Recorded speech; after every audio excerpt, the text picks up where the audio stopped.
তার মানে সংসার সুখের হয়, হ্যাঁ, না হলে এত ঝগড়া কোথা থেকে হলো? এত মারপিট সংসারে হচ্ছে, হ্যাঁ, এত খুন খারাপি হচ্ছে স্বামী স্ত্রীতে, এত মামলা মকদ্দমা, রমণী কি নাই সংসারে? আছে।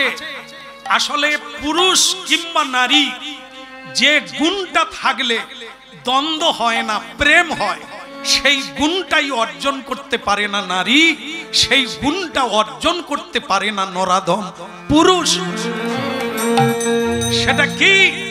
হ্যাঁ, তার জন্য কীর্তন শুনতে হবে, কেননা মিলাতে হবে আমাদের চরিত্রটা, আমাদের স্বভাবটা কার সঙ্গে মিল আছে।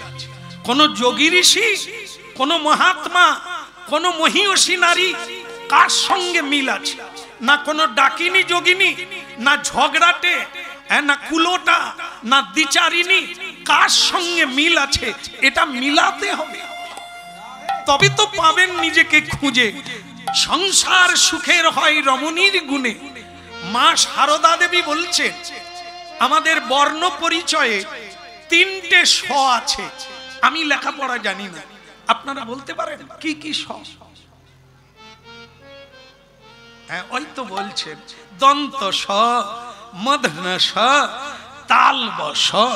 তাহলে স স স মানে মা বলতে চাচ্ছেন মেয়েরা যখন তার কাছে আসতো এই হ্যান হয়ে গেছে, তখন মা পা মিলে বসে থাকতেন শারদা মা, আর বলতেন রে মেয়েরা কি অভিযোগ দেবে রে, মেয়েরা তো নৌকা, নৌকার উপরে সকলে উঠে, নৌকাই ঢেউ সামলায়, নৌকাই ঝড় বৃষ্টি সামলায়, সামলে দুলতে দুলতে সবাইকে নিয়ে ওপারে পৌঁছে যায়।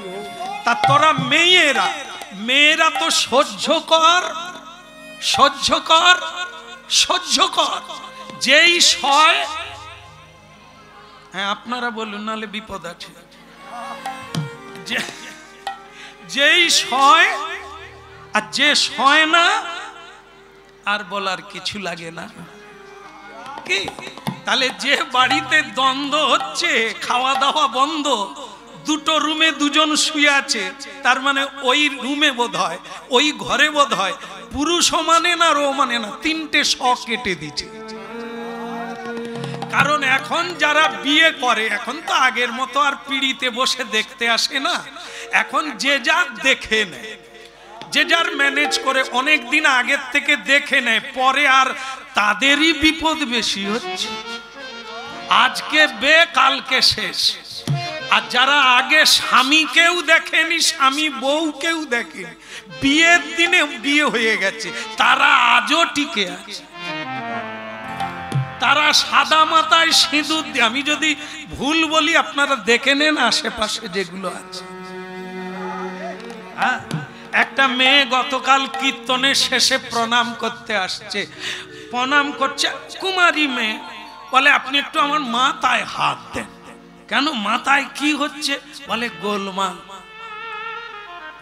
কালকে আমার বিবাহ দিন আছে, বিয়ে হবে, আপনি আশীর্বাদ করেন, এটা 4 নম্বর বিয়ে। আমি তো কিছুক্ষণ তার দিকে তাকিয়েই থাকলাম, এ কি বলে, তার 4 নম্বর বিয়ে? আরে কেন রে মা, তোমার এত নম্বর কেন? সব আছে না গেছে, মরে গেছে না বেঁচে আছে? না, মিলে না। তাহলে মা আবার কবে দেখা হবে? 5 নম্বরের আশীর্বাদ হবে। আমি মা, আমি তোমাকে একটা মাদলি দিচ্ছি, তুমি নাও মা, তোমার কাজ হয়ে যাবে, আর 5 নম্বর লাগবে না। বল সেটা কি? তুমি একটু হরিনাম করো মা, একটু মহাভারত, গীতা, একটু রামায়ণ পড়ো, নারী চরিত্র কি এটা একটু পড়তে হবে, এটা একটু শুনতে হবে। क्या बात?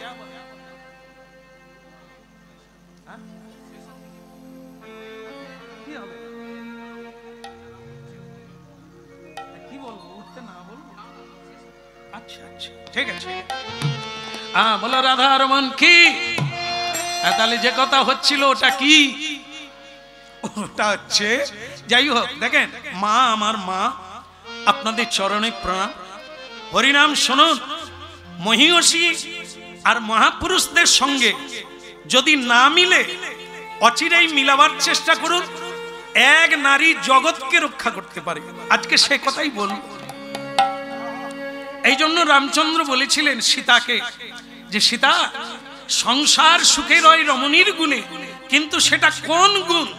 সেই গুণটা যদি নিতে হয় তাহলে এনার পায়ে প্রণাম করো, আশীর্বাদ নাও, এনার কাছে জেনে না। ইনিকে, এনার নাম হচ্ছে অনুসুয়া দেবী। যার নাম অনুসুয়া দেবী, যার স্বামীর নাম হচ্ছে সপ্ত ঋষির এক ঋষি অত্রি মুনি। হ্যাঁ, জানো কি? অত্রি মুনির পত্নীর নাম হচ্ছে এই অনুসুয়া। কুমারী বেলা, এত সুন্দরী, এত গুণবতী, দেবতারাও তাকে বিয়ে করতে চেয়েছিল, কিন্তু তিনি বললেন না, আমি ঋষি মুনি ভক্ত বৈষ্ণবকে বিয়ে করব, তাহলে আমি মুক্ত হতে পারবো, ঈশ্বরকে পাবো। মাতালকে নয়, লম্পটকে নয়, অর্থশালী মানুষকে নয়। কারণ ওগুলো পৃথিবীর জিনিস, পৃথিবীতেই থেকে যায়, মানুষের সঙ্গে যায় না। যাকে প্রণাম করলে দিব্য আশীর্বাদ পাওয়া যায়। আমি যে প্রতিদিন স্বামীকে প্রণাম করব, কি পাবো? যদি না সে সাধনায় সঞ্চয় করে, তাকে আমি প্রণাম করে কি করব? মাতালকে প্রণাম করে কি হবে? সে কি মাতাল হবার আশীর্বাদ দেবে? এই জন্য আশীর্বাদ তিনি দিতে পারেন যিনি ভগবত ভক্তি সঞ্চয় করেছেন। এই জন্য অনুসুয়া দেবী অত্রি মুনিকে বিয়ে করেছিলেন। সেই অত্রি মুনির পত্নীর নাম অনুসুয়া। শ্রী রামচন্দ্র বনবাসকালে অত্রি মুনির গৃহে উঠেছিলেন, তার ভজন কুটিরে প্রণাম করেছিলেন এই অনুসুয়া মা। আজকে দেবর্ষি নারদ সেই অনুসুয়া দেবীকে দেখলেন যে তিনি ফুল তুলে নিয়ে হরিনাম গাইতে গাইতে বাড়ি ঢুকলেন। আর নারদ ঋষি মনে করলেন, আমি একবার অনুসুয়া মাকে পরীক্ষা করব। হরিনাম গাইতে গাইতে বৃদ্ধ ব্রাহ্মণের বেশ ধারণ করে অনুসুয়া মায়ের বাড়িতে ধাওয়া হলো। হরি বল, হরি বল, বল দে বল দে হরি বল দে, বল রে হরি বল রে, একবার বল দে হরি বল রে হরি বল,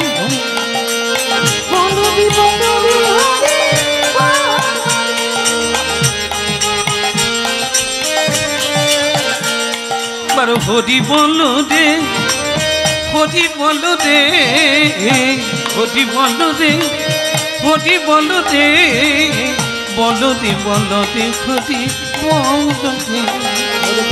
বল রে হরি বল রে।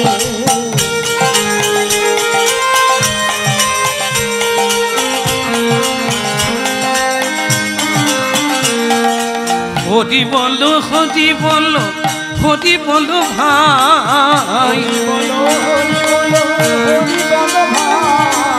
এই নামি বিনা কলিকালে আরে গতি না, একবার বল দে হরি বল দে, হরি বল দে,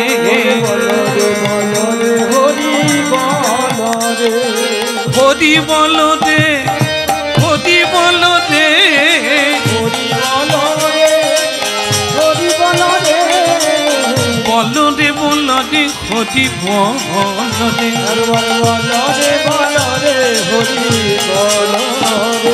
হরি বল, হরি বল, হরি বল ভাই, হরি নামে উদ্ধার দিল জগাইয়ার মাথায়, হরি বল ভাই, হরি নামে উদ্ধারিল জগাইয়ার মাথায়।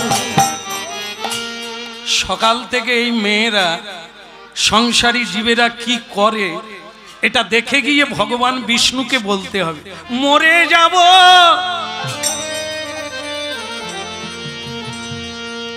কে আছো কুটিরবাসী, আমি পিপাসায় মরে যাব, একটু জল দেওয়ার জন্য কি কেউ নেই? মরে যাব। বেরিয়ে এলেন মা অনুসুয়া দেবী। বাবা বাবা আসো, বসো। না না না, বসার নাহি কো প্রয়োজন, আসনের নাহি কো প্রয়োজন, জল দিলে রাখিব জীবন, আগে জল দাও। অনুসুয়া মা বললেন, বাবা একটু অপেক্ষা করুন, আমি জল আনছি। এই জল আনতে যাবে এমন সময় আরেকটি ঘটনা হলো। অনুসুয়া দেবীর স্বামী অত্রি মুনি, যিনি বাইরে 6 মাস হিমালয় পাদদেশে ভজন করতে গিয়েছিলেন, 6 মাস পরে আজকেই বাড়ি ফিরলেন। অনুসুয়া, ভীষণ খিদে লেগেছে, অনেক দিন বিশ্রাম করি না, সাধন করেছিলাম, তোমার কাছে চলে এলাম, আমাকে আগে খেতে দাও, আমাকে আগে সেবা দাও। ওদিকে নারদ ঋষি ছদ্মবেশে চিৎকার করে বলছে, আমি আর 1 মিনিট বাঁচবো, আগে আমাকে জল দাও, আমাকে যদি জল না দাও আমি মরে যাব। ব্রাহ্মণ মরে গেলে ব্রহ্ম হত্যার পাপ জড়িয়ে ধরবে। বাবা, নারীর একটি ধর্ম আছে, পুরুষের একটি ধর্ম আছে। বাবা, নারী ধর্মের কাছে যেটা আমি জানি সেটা হলো কোনো গুরু নাই, কোনো ভগবান নাই, তার কাছে তার স্বামী ভগবান, তার স্বামী হচ্ছে গুরুপতি পরমেশ্বর। দেখুন, আমার স্বামী আগে, আপনাকেও আমি জল দেব, ফল দেব, একটু ধৈর্য ধরুন। আমি আগে স্বামীর সেবাটা করে নি। উনি 6 মাস কিছু খান না, এই তপস্যায় ছিলেন, বাড়ি ফিরলেন। আপনি আমাকে ক্ষমা করবেন, আমি একটু পরে আসবো ওনার সেবাটা দিয়ে। এই মেয়ে দাঁড়াও, তুমি কি ভাবলে কি? তুমি চেনো আমি কে? হ্যাঁ, আমাকে তুমি অপেক্ষায় রেখে একজন ব্রাহ্মণকে নিজের স্বামী সেবা করবে? এত তোমার তেজ, এত তোমার অহংকার, অভিশাপ দেব। অনুসুয়া মাতাজি বললেন, বাবা ভুল করবেন না, আপনি কি ভাবলেন আপনি আমাকে পুড়িয়ে দেবে? পারবেন না। কায় মনোবাক্যে যদি পতি সেবা করি তা আপনার কোনো অভিশাপ আমাকে কাজে লাগবে না। ক্ষমা করবেন, আমি কোনো অভিশাপকে ভয় পাই না, কোনো দেবতাকে ভয় পাই না। স্বামী সেবার কাছে তার চাইতে বড় কোনো জিনিস আমার কাছে নেই। আপনি অপেক্ষা করুন, আপনাকে আমি অসম্মান করব না, একটু পরে দেব। নারদ মনে মনে চিন্তা করলেন, এই মেয়েই তো আমি খুঁজছি, যে দেবতাকেও ভয় পায় না, এই সত্যের জন্য সবকিছুকে ত্যাগ করতে পারে, তাকেই তো আমি খুঁজছি, দেখি কি করে। মেয়েটা ভেতরে প্রবেশ করলো, যে ফুল তুলে এনেছিল সে কোনো দেবতার গলায় দিল না, স্বামীর গলায় পরিয়ে দিল। মালা গেথে স্বামীর গলায় পরিয়ে দিলেন, তার চরণে 1 মুঠো ফুল দিয়ে প্রণাম করলেন।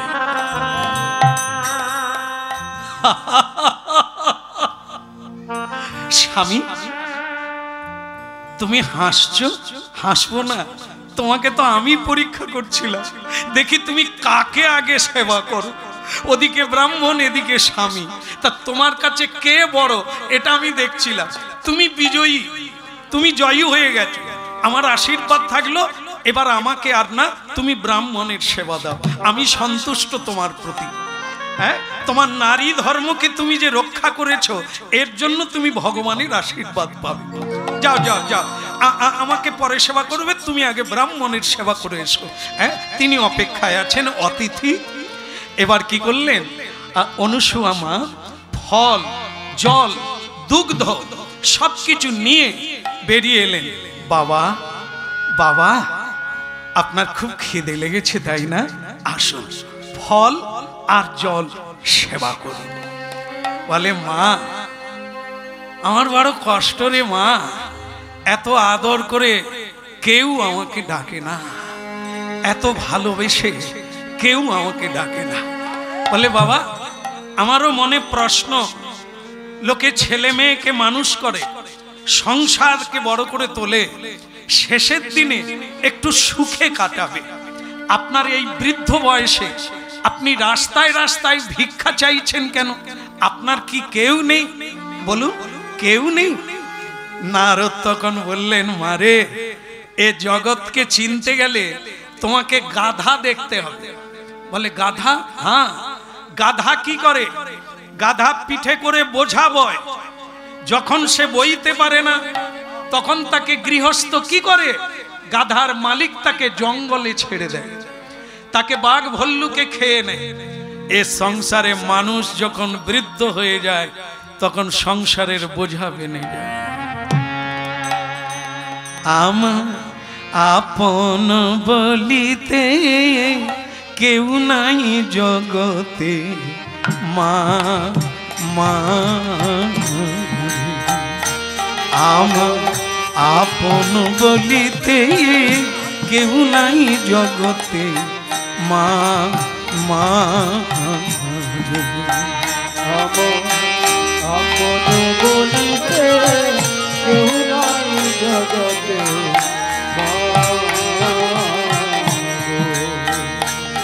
আমার আপন বলিতে কেউ নাই জগতে, মা, মা গো। আপন বলিতে কেউ নাই জগতে, মা।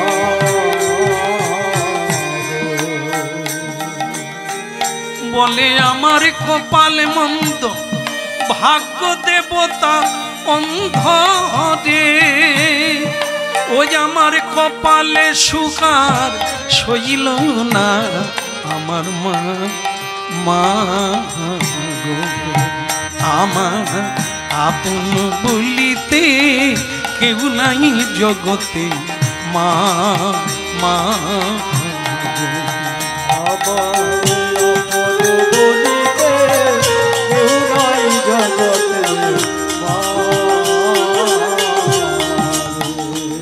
আমার আপন বলিতে কেউ নাই জগতে, মা, মা গো।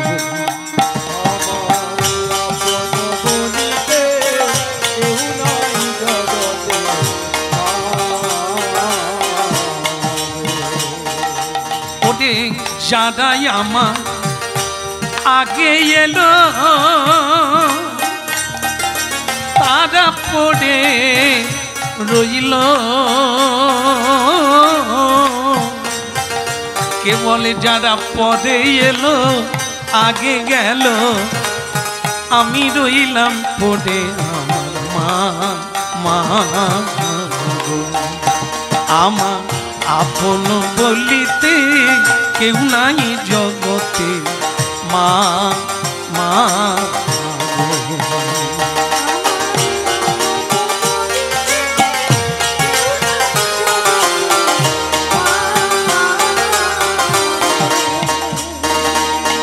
ওগো জাগাই আমার পরে এলো তারা আগে চলে গেল, ও ও ও কেবল আমার কপালে মন্দ, আমি কেঁদে মরি, আমার কপালে মন্দ, আমি কেঁদে মরি। কপালে সুখা সইল না আমার মা, মা। আমার আপন নিতাই গৌর হরি হরিব।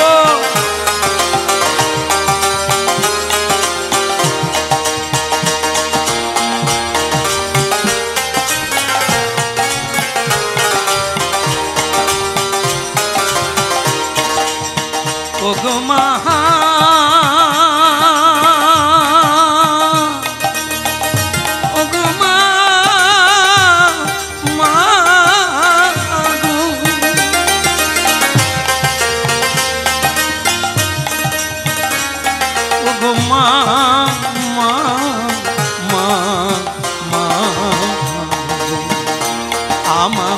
আপন বলিতে কেউ নাই জগতে মা মা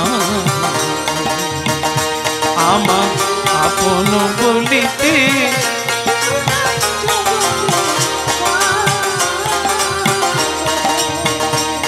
মা গো আমার কপালে মন্দ ভাগ্য দেবতায় অন্ধ আমার কপালে মন্দ ভাগ্য দেবতায় অন্ধ কপালে সুখিয়া শৈল না আমার মা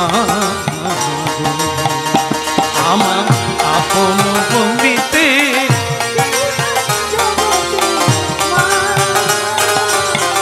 তাই গৌর হরিব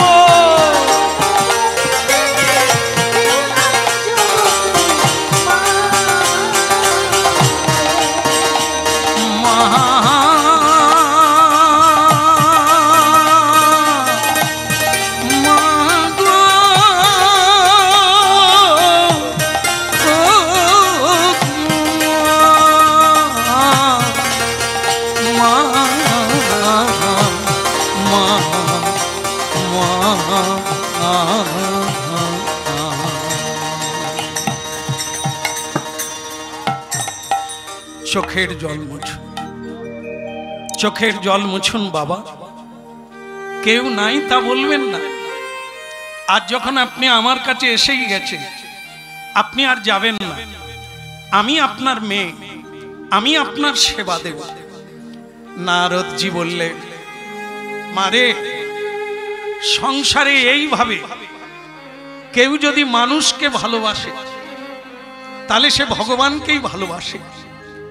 সংসারে তোমার হৃদয়ে যেরকম ভালোবাসা, যেরকম দরদ দুঃখ মানুষের জন্য, তোমার ঘরে একদিন ভগবান আসবে, দেব দেবী তোমার ঘরে আসবে।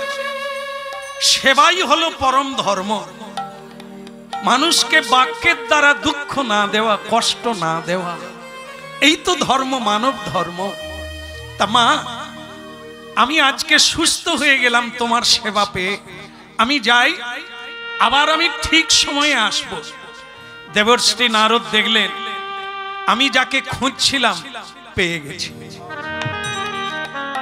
এই তো পৃথিবীর ভজন, এই তো পৃথিবীর সাধন। সংসারে স্বামী সেবা করে, পুত্র কন্যার সেবা করে ভগবানকে প্রাপ্তি হওয়া যায়। আমি এই নারীর কথা ভগবান বিষ্ণুকে বলবো।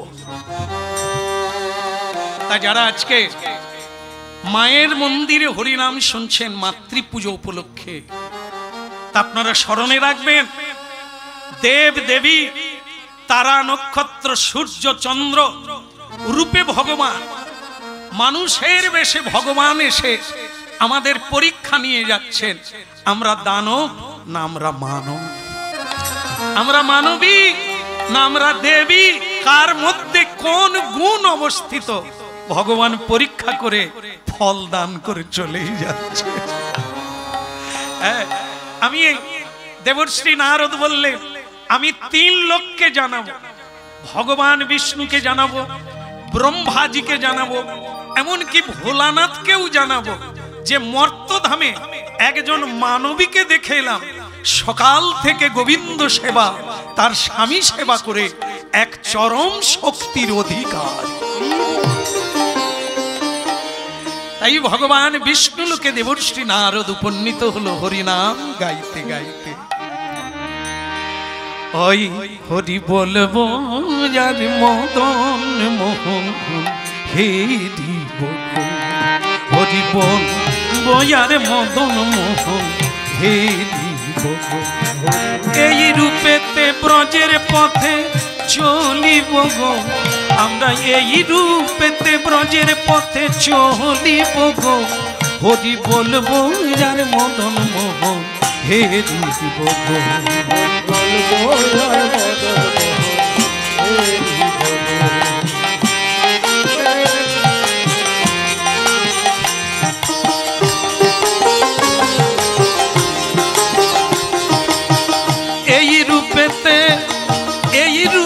রূপেতে, এই রূপেতে, এই যে চলছে, এই হাতে তালি দিয়ে হরিনাম, এই হরিনামের মধ্য দিয়ে এই রূপেতে আমরা, এই রূপেতে ব্রজের পথে চলিব গো, হরি বলবো যার মদন মোহন, হে হরি বলবো।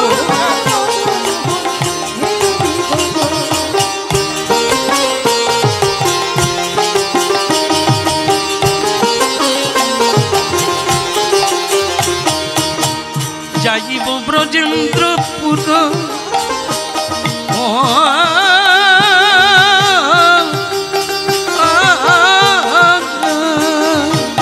যাইব ব্রজেন্দ্রপুর, হব গোপীর চরণ নূপুর,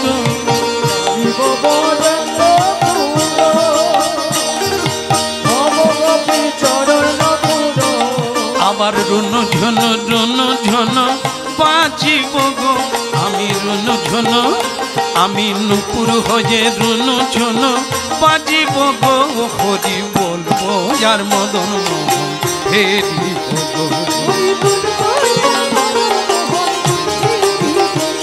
আমার এই রূপেতে ব্রজের পথে চলিব গো, আমি এই রূপেতে ব্রজের পথে চলিব গো, হরি বলবো আর মদন মোহন, হেরি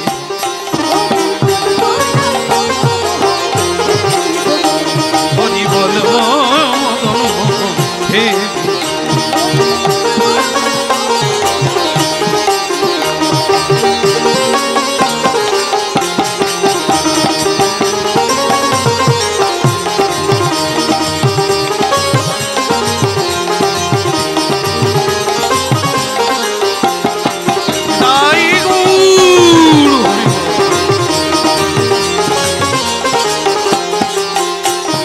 বলবো যার মদন মোহন, হেরি